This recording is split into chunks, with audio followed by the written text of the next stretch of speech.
క్రైస్తవ లోకంలో లేకపోతే క్రైస్తవ సంఘాల్లో ఎక్కువగా నిర్లక్ష్యం చేయబడేది ఏంటో తెలుసా?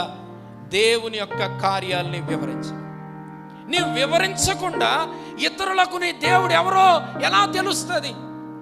నీ జీవితంలో ఎప్పుడూ కార్యాలు అనుభవిస్తున్నావు.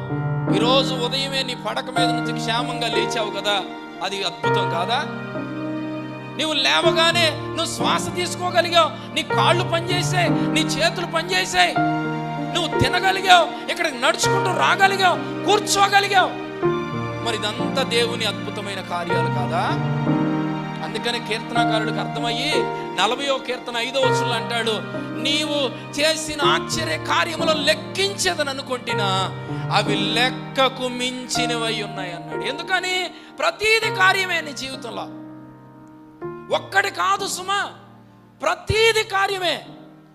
ప్రతి క్షణము కూడా